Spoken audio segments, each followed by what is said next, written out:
I am sure आप में से कई लोगों ने यूलिप के बारे में ज़रूर सुना होगा। यूलिप यानी यूनिट लिंक्ड इंश्योरेंस प्लान, जहां आपको लाइफ इंश्योरेंस के साथ साथ इन्वेस्टमेंट्स करने का भी मौका मिलता है। लेकिन क्या यूलिप एक अच्छा इन्वेस्टमेंट आइडिया है या ये एक खराब इन्वेस्टमेंट आइडिया है? ये आपको पता चलेगा आज के वीडियो देखने के बाद कि यूलिप्स क्या होते हैं, यूलिप्स कैसे काम करते हैं, क्या आपके लिए ये सही है as an investment option. Because बहुत सारे एक्सपर्ट्स इस पर डिवाइडेड रहते हैं कि whether it's a good investment option और whether it's a bad investment option. So आज के वीडियो में आपके सारे डाउट्स क्लियर हो जाएंगे। So welcome to another class with me Gurpreet. तो सबसे पहले बात करते हैं कि यूलिप्स एक्चुअली क्या होते हैं। यूलिप्स यानी यूनिट लिंक्ड इंश्योरेंस प्लान। ये एक ऐसा प्लान होता है जिसके जरिए आपको लाइफ इंश्योरेंस और इन्वेस्टमेंट प्लान दोनों साथ साथ में मिल जाते हैं, यानी कि दो फायदे आपको एक ही प्लान में मिलते हैं। इसकी बात की जाए तो जब आप एक यूलिप खरीदते हैं तो आपका कुछ हिस्सा जो है, जो प्रीमियम आप खरीदते हैं उसका कुछ हिस्सा इंश्योरेंस कवरेज की तरफ जाता है जो आप लाइफ इंश्योरेंस लेते हैं, और जो बाकी का अमाउंट होता है वो ऐसे फंड्स में चला जाता है जो आप चूज करते हैं। So basically two way approach होती है ये, जो आपको एक ही प्लान में मिल जाती है। अगर बात करें कि ये काम कैसे करते हैं तो सबसे पहले जो अमाउंट आप यूलिप्स में इन्वेस्ट करते हैं उसे प्रीमियम कहा जाता है, और वो जो प्रीमियम होता है उसका कुछ हिस्सा आपके इंश्योरेंस की तरफ जाएगा और कुछ हिस्सा आपके इन्वेस्टमेंट की तरफ जाएगा। तो यूलिप्स के जरिए इन्वेस्टर्स को एक ऐसी अपॉर्चुनिटी मिल जाती है कि अगर उनको लाइफ इंश्योरेंस खरीदना है तो वो भी खरीद सकते हैं, और इन्वेस्टमेंट करना चाहते हैं तो वो भी दोनों चीजें एक साथ कर सकते हैं। यहाँ पर बात की जाए तो यूलिप्स को हैंडल जो है मैनेज करते हैं प्रोफेशनल मैनेजर्स होते हैं, वो इनको मैनेज करते हैं और अपने हिसाब से जो आपके प्रीमियम का कुछ हिस्सा है उसे इन्वेस्टमेंट्स में लगाते हैं अपने हिसाब से। तो यहाँ पर अगर बात करें तो यूलिप्स बेसिकली आपको दो चीजें देता है, एक तो इंश्योरेंस देता है लाइफ इंश्योरेंस, और दूसरा आपको देता है इन्वेस्टमेंट। ये इन्वेस्टमेंट कहाँ पर होती है? ये इन्वेस्टमेंट आपके बहुत सारे अलग अलग तरह के म्यूचुअल फंड्स में की जाती है। बेसिकली मार्केट लिंक्ड इंस्ट्रूमेंट्स में ये इन्वेस्टमेंट की जाती है, और ये इन्वेस्टमेंट आप नहीं करते, ये इन्वेस्टमेंट आप चूज जरूर कर सकते हैं, लेकिन उनको मैनेज कौन करता है? यहाँ पर प्रोफेशनल मैनेजर्स होते हैं यूलिप्स में जो इसे मैनेज करते हैं। तो ओवरऑल ये कुछ इस तरीके से काम करता है। अब बात करते हैं कि यूलिप के फीचर्स क्या क्या हैं। सबसे पहले तो फीचर है इसका लॉक इन पीरियड। अगर बात की जाए यूलिप की तो यूलिप का एक मैंडेटरी लॉक इन पीरियड होता है विच इज ऑफ 5 years। 5 साल का यहाँ पर मैंडेटरी लॉक इन पीरियड होता है, यानी कि 5 साल से पहले आप इसे तोड़ नहीं सकते इस प्लान को, या अपना पैसा निकाल नहीं सकते। लॉक इन पीरियड बेसिकली कि आप इससे पहले से तोड़वा नहीं सकते, यहाँ से पैसा नहीं निकलवा सकते। उसके बाद आ जाता है फ्लेक्सिबल पेमेंट टर्म। ऑब्वियसली अगर आप ये प्लान खरीद रहे हैं तो आप फ्लेक्सिबली पे कर सकते हैं, आप मंथली पे कर सकते हैं अपना प्रीमियम, आप बाय एनुअली पे कर सकते हैं, आप एनुअली पे कर सकते हैं, अपने हिसाब से आप इसकी पेमेंट कर सकते हैं। उसके अलावा आ जाता है फंड स्विच। इसका एक फीचर यूलिप का ये भी है कि यहाँ पर पैसा कहाँ लग रहा है? म्यूचुअल फंड में लग रहा है at the end of the day. तो आप अगर लेट्स से फॉर एग्जांपल अगर मान लीजिए आपने कोई डेट रिलेटेड जो है आपने कोई यूलिप खरीदा हुआ है जहाँ पर डेट म्यूचुअल फंड्स में आपका पैसा, कुछ प्रीमियम का पैसा जो है वो जा रहा है, लेकिन अब आपको लगता है कि नहीं इक्विटी म्यूचुअल फंड ज़्यादा बेटर है, मुझे वो वाला यूलिप प्लान लेना चाहिए जहाँ पर इक्विटी म्यूचुअल फंड्स में पैसा लग रहा है, तो आप यहाँ पर फंड्स को भी स्विच कर सकते हैं अपने हिसाब से। उसके बाद आता है पार्शियल विथड्रॉल। लेट्स से आपने पैसा इन्वेस्ट किया बहुत सारा यूलिप में और आपको इमरजेंसी के लिए पैसा चाहिए, आपको थोड़ा सा जो है ना किसी भी फाइनेंशियल नीड के लिए पैसा चाहिए, तो आप ऐसे केस में यहाँ से पार्शियल विथड्रॉ कर सकते हैं। अपने कॉर्पस से थोड़ा सा पैसा आप यहाँ से निकाल सकते हैं, लेकिन रिमेंबर ये आप तभी कर सकते हैं जब आप अपना लॉक इन पीरियड कंप्लीट करेंगे, उसके बाद ही आप ये चीज कर सकते हैं। यानी कि अगर 5 साल तक आप पैसा नहीं निकालते हैं, अपना लॉक इन पीरियड कंप्लीट कर लेते हैं, तो उसके बाद ही आप ये पार्शियल विथड्रॉल कर सकते हैं। उसके बाद आ जाता है फंड ऑप्शन इन यूलिप। अगर आप यूलिप की बात कर रहे हैं और अगर हम बात करें कि फंड में इन्वेस्टमेंट होता है तो कौन से फंड्स में इन्वेस्टमेंट होता है, सबसे पहले तो ये देख लेते हैं। तो क्योंकि यूलिप्स जो है वो मार्केट लिंक्ड इंस्ट्रूमेंट्स में इन्वेस्ट करते हैं, तो इनको इंश्योरेंस कंपनीज जो है वो हैंडल करती हैं, ना कि कोई म्यूचुअल फंड कंपनीज। तो यहाँ पर ऑप्शंस आपको कई सारे मिल जाते हैं, जैसे कि इक्विटी फंड्स। इक्विटी फंड्स में आपका जो पैसा है वो कहाँ पर लग रहा है? वो लग रहा है स्टॉक्स में, इक्विटीज में पैसा लग रहा है। जो लिस्टेड कंपनीज हैं उनके स्टॉक्स में पैसा लगाया जाता है। तो जो हाई रिस्क टॉलरेंस इन्वेस्टर्स हैं उनके लिए ये अच्छा जो है ना यूलिप फंड ऑप्शन है। उसके बाद आ जाता है डेट फंड्स। डेट फंड्स की बात करें तो ऑब्वियसली ये फिक्स्ड इनकम सिक्योरिटीज में पैसा लगता है, जैसे government bonds, corporate bonds, money market instruments में यहाँ इन फंड्स में पैसा लगाया जाता है। तो जो यूलिप प्लान होगा जो डेट फंड ओरिएंटेड होगा वो भी इन्हीं सिक्योरिटीज में इन्वेस्ट करेगा। तो जो एक इनकम जनरेट करना चाह रहे हैं इन्वेस्टर्स और लो रिस्क चाह रहे हैं उनके लिए अच्छा इन्वेस्टमेंट ऑप्शन है। उसके अलावा जाता है बैलेंस फंड्स या हाइब्रिड फंड्स, जो डेट और इक्विटी का मिक्स होता है, जिसमें कुछ पैसा डेट में भी जाता है डेट फंड्स में और कुछ पैसा आपका इक्विटीज में भी लगता है। उसके बाद आ जाता है मनी मार्केट फंड्स।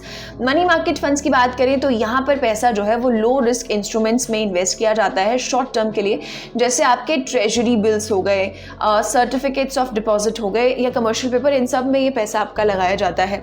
उसके बाद इंडेक्स फंड्स, सबको पता है कि specific market index let's say Nifty 50 या सेंसेक्स को रेप्लिकेट करने की कोशिश की जाती है, उसकी परफॉर्मेंस को रेप्लिकेट करने की कोशिश की जाती है इंडेक्स फंड्स में, तो ये भी फंड ऑप्शन अवेलेबल होता है यूलिप में। उसके अलावा सेक्टर फंड्स अवेलेबल है। सेक्टर फंड्स यानी कि ऐसे कंपनीज के स्टॉक में इन्वेस्ट किया जाएगा जो कि किसी एक ही सेक्टर से बिलोंग करती हैं, किसी एक ही स्पेसिफिक इंडस्ट्री से बिलोंग करती हैं। उसके बाद आ जाता है एसेट एलोकेशन फंड्स। तो ये जो फंड्स हैं ये अपने एसेट एलोकेशन को एडजस्ट करते हैं इक्विटी के बीच में, डेट के बीच में या किसी दूसरे एसेट क्लास के बीच में मार्केट कंडीशंस के हिसाब से, और इसको कंप्लीटली क्योंकि फंड मैनेजर हैंडल करता है तो ये टोटली उसके ऊपर होता है कि इसको यहाँ पर एसेट जो है वो किस तरीके से एलोकेट किया जा रहा है। तो ये सारे फंड ऑप्शंस जो है वो यूलिप में देखने को मिलते हैं, लेकिन इसके साथ साथ आपको कई सारे चार्जेस भी यूलिप में देने पड़ते हैं। अब यूलिप चार्जेस की अगर बात की जाए तो इसमें बहुत सारे चार्जेस आते हैं। तो सबसे पहले आता है premium allocation charges. Premium allocation charges यानी कि ये जो चार्ज है ये आपके प्रीमियम से डिडक्ट होता है, जो पॉलिसी होल्डर होता है उसके प्रीमियम से इंश्योरेंस कंपनी इसे डिडक्ट कर लेती है। बेसिकली कई सारे एक्सपेंसेस होते हैं जैसे डिस्ट्रीब्यूशन, अंडरराइटिंग और बाकी की कॉस्ट, जिसके लिए ये प्रीमियम एलोकेशन चार्जेस लगाए जाते हैं और ये भरना होता है पॉलिसी होल्डर को। इसके अलावा पॉलिसी एडमिनिस्ट्रेशन चार्जेस होते हैं। ऑफ कोर्स ये चार्ज जो है of course insurance company deduct करती है ताकि पॉलिसी को मेंटेन करना, उसकी सर्विसिंग करना, इन सब के चार्जेस आपके यहाँ पर कट जाते हैं, डिडक्ट हो जाते हैं पॉलिसी एडमिनिस्ट्रेशन चार्जेस में। इसके अलावा फंड मैनेजमेंट चार्जेस होते हैं। अभी हमने देखा क्योंकि यूलिप पे इन्वेस्टमेंट ऑप्शन है, म्यूचुअल फंड्स में पैसा इन्वेस्ट होता है तो उसको मैनेज करने के चार्जेस भी लगते हैं जो कि आपके डिडक्ट होते हैं। उसके अलावा मोर्टेलिटी चार्जेस आते हैं। मोर्टेलिटी चार्जेस आपको जो लाइफ इंश्योरेंस कवरेज दिया जाता है यूलिप प्लान के तहत, वहाँ पर इसके लिए आपके ये मोर्टेलिटी चार्जेस डिडक्ट किए जाते हैं। ये चार्जेस आपके एज और हेल्थ पे डिपेंड करते हैं, उसी हिसाब से आपका ये अमाउंट फिक्स किया जाता है। उसके अलावा स्विचिंग चार्जेस होते हैं। अभी हमने पहले देखा कि आप एक फंड से दूसरे फंड में स्विच कर सकते हैं, तो अगर आप ऐसा करते हैं तो आपको उसके भी चार्जेस देने होंगे। हर बार जब भी आप स्विच करेंगे तो आपको इसके चार्जेस देने होंगे। उसके बाद आता है सरेंडर चार्जेस। हमने देखा कि 5 साल का लॉक इन पीरियड होता है यूलिप्स का, लेकिन अगर आप 5 साल से पहले सरेंडर कर देते हैं, अपनी पॉलिसी तोड़ देते हैं, छोड़ देते हैं, तो उस केस में आपको सरेंडर चार्जेस भरने होंगे। ये चार्जेस पॉलिसी होल्डर पर लगाए जाते हैं। उसके अलावा आ जाता है मिसलेनियस चार्जेस। मिसलेनियस चार्जेस में अभी पीछे हमने देखा था कि आप पार्शियल विथड्रॉ भी कर सकते हैं। तो पार्शियल विथड्रॉल जैसी सर्विसेज अगर आप ले रहे हैं, सर्विस टैक्स आप पे लग जाएगा, प्रीमियम रीडायरेक्शन चार्जेस होते हैं। तो इस तरीके के छोटे मोटे जो खर्चे होते हैं, अलग अलग तरह के जो चार्जेस होते हैं, ये आपके यूलिप प्लान पर भी डिपेंड करता है कि आपने किस तरह का प्लान लिया हुआ है। तो ऐसे केस में जो है ये चार्जेस जो है वो लगाए जाते हैं। अब तक आप समझ गए होंगे कि यूलिप क्या होता है, ये कैसे काम करता है। अब अगर आपको अपने लिए एक अच्छा यूलिप चूज करना है तो उसके लिए क्या स्टेप्स हैं जो आपको फॉलो करने चाहिए। बेसिक चीजें हैं। सबसे पहले तो आपको अपना इन्वेस्टमेंट गोल पता होना चाहिए कि आप इन्वेस्ट क्यों कर रहे हैं। आपको पता होना चाहिए कि आपको कितने रिटर्न्स की आपके एक्सपेक्टेशंस है, उस हिसाब से आप एनालाइज करिए, उस हिसाब से आप अपना यूलिप प्लान सिलेक्ट करिए कि ये आपको बहुत हेल्प करेगा कि आप किस तरह का यूलिप प्लान ले रहे हैं और आपको उसमें किस तरह का बेनिफिट हो रहा है।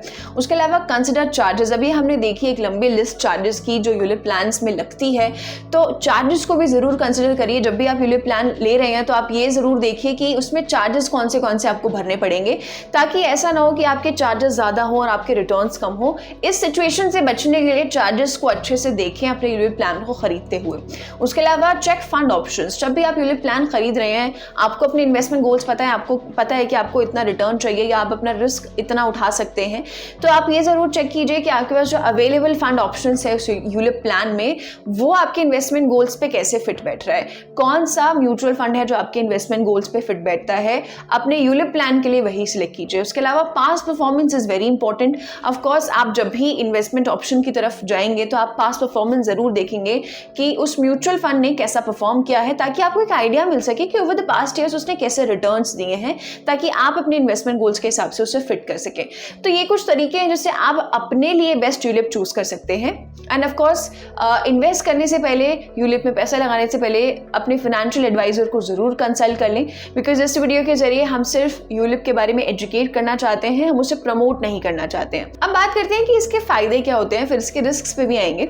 फायदे की अगर बात करें तो इसका अच्छा बेनिफिट जो है वो ये है कि टैक्स सेविंग है। इनकम टैक्स रूल्स के तहत है जो यूलिप इन्वेस्टमेंट्स हैं वो टैक्स डिडक्शन के लिए जो है वो एलिजिबल है अंडर सेक्शन 80C।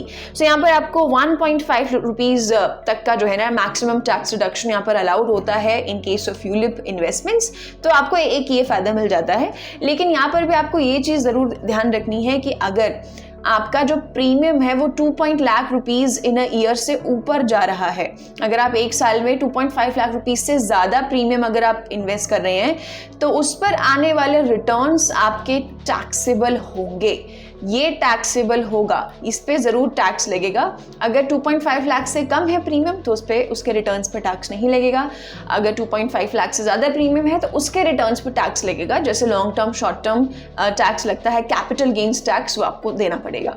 इसके अलावा आ जाता है मार्केट लिंक्ड रिटर्न्स। एक बेनिफिट है क्योंकि आपका पैसा म्यूचुअल फंड्स में लग रहा है तो मार्केट लिंक्ड है तो इसमें पोटेंशियल थोड़ा ज़्यादा है कि हाँ आपको रिटर्न्स मिल सकते हैं अगर मार्केट अच्छे से चली तो। इसके अलावा बात करें तो इन्वेस्टमेंट प्रेफरेंस, आप अपनी प्रेफरेंस के हिसाब से चूज कर सकते हैं कि कौन से म्यूचुअल फंड में पैसा लगाना है। इसके अलावा बात करें तो डुअल बेनिफिट्स आपको मिल जाते हैं। आपको यहाँ पर इंश्योरेंस के साथ साथ इन्वेस्टमेंट ऑप्शन भी मिल जाता है, तो 2 बेनिफिट्स आपको एक ही प्लान में मिल जाते हैं। तो ये कुछ बेनिफिट्स हैं अगर आप ये यूलिप प्लान को परचेज करते हैं।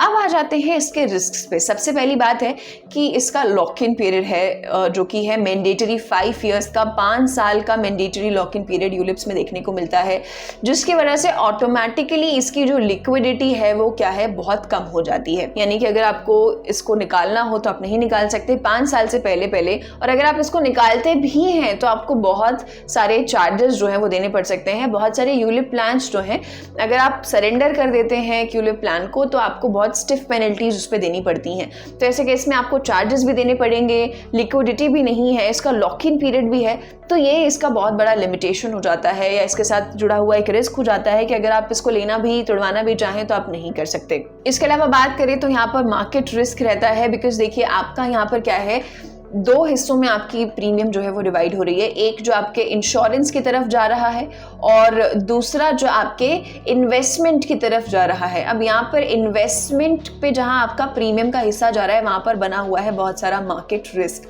क्योंकि आपको कोई श्योरिटी नहीं है, इस चीज़ की कोई गारंटी नहीं दी जाती है यूलिप प्लान के साथ कि आपका इन्वेस्टमेंट बढ़ेगा ही बढ़ेगा। जो प्रीमियम का हिस्सा आपके इन्वेस्टमेंट पे लगाया जा रहा है, हो सकता है लेट्स से 10 लाख रुपीज़ जो है ना इन्वेस्टमेंट हो गई है एक यूलिप प्लान में इन अ सर्टेन म्यूचुअल फंड, और वो 10 साल के लिए की गई है। हो सकता है 10 साल बाद वो 10 लाख का 8 लाख हो जाए, वो डिक्रीज भी हो सकता है, तो वो मार्केट रिस्क बना रहता है। और ऐसे में क्या है, एक बहुत रिलायबल ऑप्शन फिर नहीं रह जाता है यूलिप प्लान, क्योंकि मार्केट रिस्क इस पे बना हुआ है, रिटर्न्स फिर इस पे कम होने के चांसेस हो जाते हैं बहुत ज़्यादा। उसके बाद हाई कॉस्ट्स हैं, हमने देखा कि बहुत सारे कॉस्ट्स इसमें आपको देने पड़ते हैं। सरेंडर चार्जेस, अगर आप पार्शियल विथड्रॉ भी करते हैं तो भी आपको चार्जेस देने पड़ेंगे। अलग अलग तरह के मॉर्टेलिटी चार्जेस हैं, डिफरेंट टाइप्स ऑफ चार्जेस, तो इसमें बहुत सारे हिडन कॉस्ट्स भी हैं जो हो सकता है कि आपके ओवरऑल रिटर्न को कम कर दें। अगर आप इतने सारे चार्जेस एक यूलिप प्लान में देते रहेंगे तो आपका ओवरऑल रिटर्न इससे कम हो सकता है। सो ऐसे इन्वेस्टर्स जो लॉन्ग टर्म इन्वेस्टमेंट करना चाहते हैं, जिन्हें अपनी रिस्क एपेटाइट पता है, जो 5 साल का लॉक इन पीरियड झेल सकते हैं, उनके लिए ठीक ठाक इन्वेस्टमेंट ऑप्शन बन सकता है। हालांकि अपने फाइनेंशियल एडवाइजर को कंसल्ट करना जरूरी है before making any financial decision. So आज के वीडियो में इतना ही था। आई होप आपको आज की वीडियो समझ आई होगी। मिलेंगे अगली वीडियो में। Thank you. For more of such videos, do like, share and subscribe to ET Now Swadesh.